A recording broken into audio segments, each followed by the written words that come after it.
Hey, I'm Baz, and welcome back to 20 Minute Gamer, the channel where I test whether a game can hook you in just 20 minutes. As a busy dad and filmmaker, I don't have hours to burn hoping a game gets good, so I judge games by their opening moments to help others like me figure out if they're worth the time. Today, I'm checking out Lushfoil Photography Simulator, just released in 2025 on PC via Steam. Developed by solo dev Matt Newell, it promises hyper-realistic environments to explore, a fully manual camera system, and, more than anything, a chilled-out, immersive experience. As someone who works in video production and dabbles in photography whenever I can, this game immediately caught my eye. The idea of combining a walking sim with proper camera control felt like it had been designed specifically for me, so I had to jump in and see, does it capture the magic of virtual photography, or is it just style with no substance? Story. Now, here's the thing, there is no story at all, and that's not a criticism, because it's not what this game sets out to deliver. It's not trying to be a narrative experience. There's no missions, no plot twists, no background lore. You're just dropped into these beautiful environments and given free rein to explore and capture what you find. So I'll be honest, part of me kind of hoped there would be a little light narrative thread or maybe some gentle storytelling through the environment, but that's really not the focus. This is a pure sandbox for creativity and relaxation. It's not here to tell you a story, it's here to let you create your own moments. So I'm not going to give it a score for story. Controls. The controls are pretty straightforward. Using the mouse and keyboard, movement feels smooth and responsive, and there's an optional tutorial at the start to walk you through the camera interface. Switching between walking and using the camera is fluid, and the way the UI changes when you enter photo mode is a nice touch. It really feels like you're picking up a real camera. Once you're in manual mode, you can adjust the ISO, shutter speed, aperture, zoom, and lens type. The tactile feel isn't there obviously, but mentally it puts you in that same headspace. I did find myself fumbling a little bit at first, trying to remember which keys did what, but by the end of the 20 minutes I was shooting like a pro. There's not much else in the term of mechanics. There's no puzzles, no objectives, or at least from what I saw. It's just you, the environment, and your camera. The simplicity is a strength, but it also might leave some players wondering what they're meant to actually do. But for me, the appeal was just figuring that out for myself. Score, 7 out of 10. Atmosphere.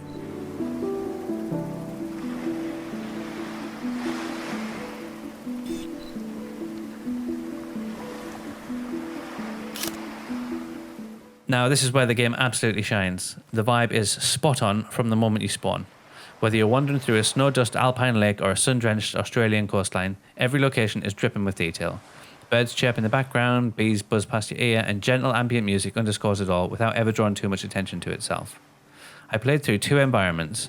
One was snowy and serene, and the other was warm and tropical, and both felt genuinely transportive. The lighting is gorgeous, and you're encouraged to take your time. There's no rush at all in this place. I found myself stopping to admire small things, the way the light was reflecting off the water, or how the sound changed as I moved through different parts of the forest. It really does nail that digital tourism vibe. Score, 9 out of 10. Music and sound. Audio design is often overlooked in games like this, but here it does a lot of the heavy lifting. The soundtrack is composed of soft ambient piano and subtle textures, stuff you'd happily put on while editing photos in Lightroom. It complements the visuals beautifully and adds a meditative quality to the experience.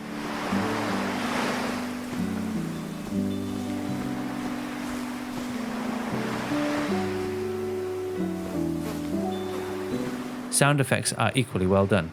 The click of the shutter, the whir of the focus motor, and even the sound of the camera's buttons, it all feels satisfyingly real.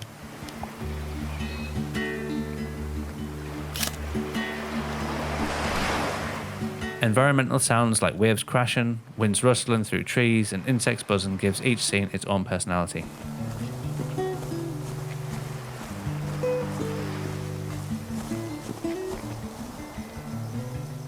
There was a moment when I emerged onto this Australian luxury beach, and it just felt genuinely peaceful, and that's not something I can say about many games.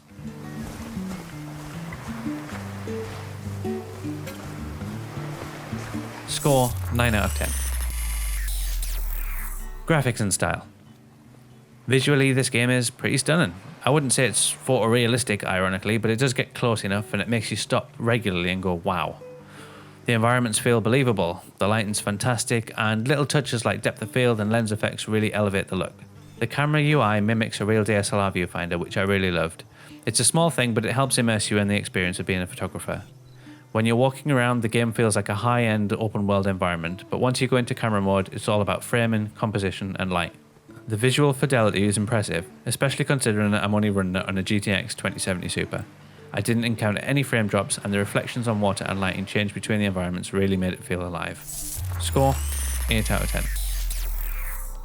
Gameplay. My first 20 minutes were spent in 2 maps. I started in this snowy alpine area. I explored some trails, adjusted my camera settings, and tried to find some interesting compositions. I played with depth of field, moved between different focal lengths, and got some surprisingly moody shots of rocks and trees. Then I hopped over to a beachside map in Australia. Totally different feel, more vibrant and colourful. That's where I really started to have fun.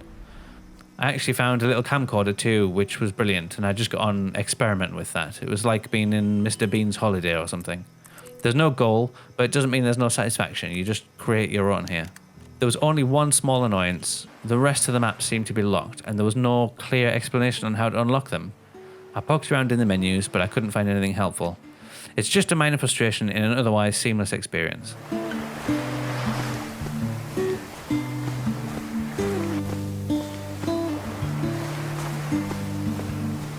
The game also saves your photos locally to your PC so you can look back at them later. This was a lovely touch that makes it feel even more like a personal project. When I opened up my browser to look at them, I felt like I was reviewing my latest holiday snaps. So that's really cool. Score, 9 out of 10.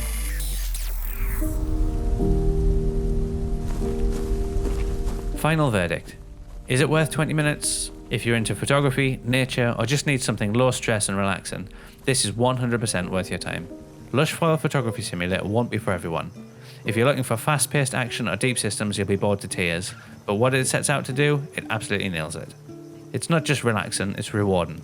I genuinely felt like I'd been somewhere new, created something, and unplugged just for a little while. In this busy life of work, kids, and endless to-do lists, that's priceless. Final score, 8 out of 10.